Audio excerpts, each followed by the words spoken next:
What is going on, everybody? It is your boy Baddog back with another New York Giants video. Now, training camp is coming up here in a few weeks. That's why I'm trying to get some Giants content on the page. I'm excited for football. I'm sure all you guys are excited for football as well. But before we get into the video, I just want to let you know that I will be doing live streaming of the All-Star game that I'll be throwing out the play-by-play. I actually was going to take the night off. My wife actually said to me, how are you not doing the All-Star game? You're like the biggest baseball fan out there. How are you not going to do the All-Star game? So I said, you know what? All right, maybe I should do the All-Star game tonight. So I'll do the All-Star game. I'm going to watch it anyway, so I might as well stream it. So I hope to see you all there for that. But this video, as you can tell, is about Daniel Jones and Eli Maning. Really, the most popular things to talk about for the New York Giants is Saquon Barkley, Eli, and Daniel Jones. But this one is going to be an interesting video in the fact that we all know I just did that Eli Maning video yesterday about can he have a resurgence in 2019. And while I think that he can, that doesn't necessarily mean that he will. And regardless of what he does in 2019, I believe that Daniel Jones is going to be the quarterback in 2020. You don't take a quarterback 6th overall to have him sit for 3 years. You wasted the pick if that's the case. So I think we're going to see Daniel Jones next year for sure. But the reason I'm doing this video is because is it a possibility that Daniel Jones starts this year? Now, that's what I want to know. Will he start? When will he start? I mean, what is your prediction on this? And the reason I bring this up is simply this. Now, there's a difference in the way this is going to work. Back in 2004, when we traded for Eli Maning to become our future quarterback, we had Kurt Warner. Kurt Warner was a guy that's career was starting to kind of fade away. We brought him in here after Kerry Collins, and he was really just here to hold that spot until Eli Maning was ready. Kurt Warner was not a Giant. He was never any part of the Giants. He was there for 9 games. He started 9 games. He was 5-4. So it's not like we were terrible when Eli Maning took over the reins from Kurt Warner. Now, Eli Maning did finish his rookie season 1-6, and he played terrible. He had a very, very poor rookie season. However, because he got that experience the second half of the season, he came out and led the Giants to an 11-5 record in 2005, and they would go on to make the playoffs for 4 straight years, including winning a Super Bowl in 2007. So obviously the experience helped Eli Maning his rookie season. Is there a possibility that they do that with Daniel Jones come about week 10 or right after the bye? Is Daniel Jones going to get some snaps during the regular season when it actually matters most? We'll have to see. Now, the biggest difference is Eli Maning is a career Giant. He means a ton to this franchise. He's the greatest quarterback in the history of this franchise, and this will be his 16th season in the NFL. So it's much different trying to replace an Eli Maning than it is to replace a Kurt Warner who came in here pretty much just to keep the seat warm until they were ready to start Eli Maning. So that's what I'm talking about. Now, if Eli Maning struggles and he plays really poorly and the Giants are out of it, there's no doubt that Daniel Jones is going to start. If we're 3-7 at the bye, there's no reason to not play him the last 6 games. And what if we're 5-5? What if we're 5-5 and like a game out of the wild card spot? Do the Giants say, we're going to get Daniel Jones these reps because we want to be ready? We want him to be ready in the 2020 season. We're going for 2020. Or do they sit there and try to ride it out, hoping they get a wild card, probably knowing that they're really not going to win a Super Bowl? Although we've seen with the New York Giants that it doesn't matter the regular season record, they get into the playoffs, they can always be really dangerous. We've seen that. That's Eli Maning's career. He took a couple of, above-average teams, not elite teams. He took a couple above-average teams and led them to Super Bowl championships in 2007 and 2011. So we know he's got the pedigree to do that.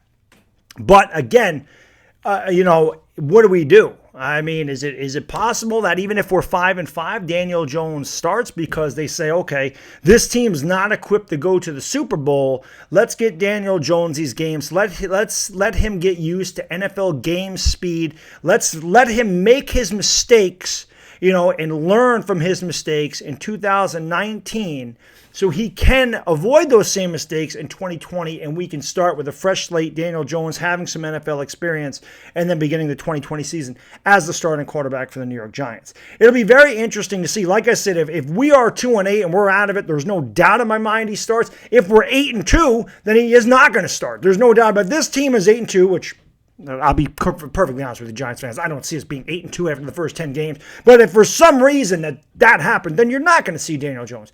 What I'm talking about is the middle of the road. if we're 5-5 after 10 games. Because Daniel Jones' best opportunity to start would be after the bye. He'd have a whole extra week of practice and reps with the first team. He could get acclimated to the first team and build some experience with the first team and practice, and then be ready to go after the bye in week 11, be ready for week 12. So he'd play the last 6 games of the season, 12, 13, 14, 15, 16, 17. He'd play those 6 games.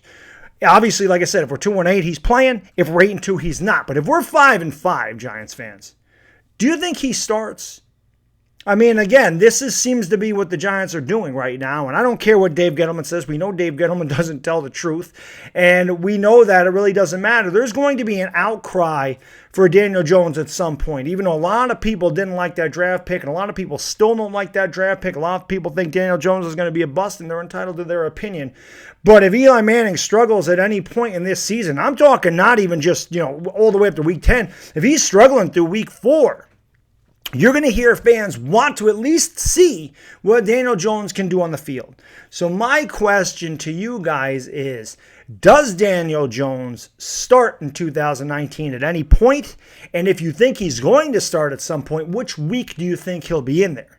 Me personally, I think it's week 11 unless we're a dominant team. I think you have to. I think even at 5-5, I think that the New York Giants have got to get Daniel Jones game experience. I think they got to get him NFL experience. They got to get him acclimated to game speed. He's got to read some real defenses on the field. So again, let him make his mistakes when, we're a team that's not going to win this. I mean, let's face it, man. I'm trying to be as honest as I can. We're not winning the Super Bowl this year. We're not built to win the Super Bowl in 2019. We're not built to win it. If we won it, it's a miracle. I don't know what the Vegas odds are, but we got to be one of the longest shots on the board. So I'm not sitting here saying we're winning a damn Super Bowl. So at 5-5 even, playoff caliber team right in the fringe, I think Daniel Jones has to start those last 6 games. I think he's got to come in there week 11, unless, like I said, we're an absolute dominant team. Then it's a different story. But anything less than 6-4, I think Daniel Jones has to start starting week 12 after the bye. What do you guys think? Let me know what you think. I love to hear from, even if you're a damn troll, because I've been getting a lot of trolls in my videos lately. I had some guy try to tell me, oh, you're two-faced, you're a hypocrite, you only like Eli when he does good. I said, I didn't even say that I thought Eli Manning was going to do great. I was asking a question. Do you think Eli Manning can be good in 2019? I mean, that's really all the question was. I think he can be decent, but I don't think he's going to be great. I don't ever think he'll establish 2011 Eli Manning anymore, even 2014, 2015 Eli Manning. I think he can be a serviceable quarterback, but he's not going to be the elite quarterback that he once was. I just don't see it happening. So again, rambling now. Daniel Jones. Does he start? If he does, which week do you think he's in there? Do you guys want to see Daniel Jones start? Let me know what you think in the comments section. It's Baddog, and I'm gone. Peace!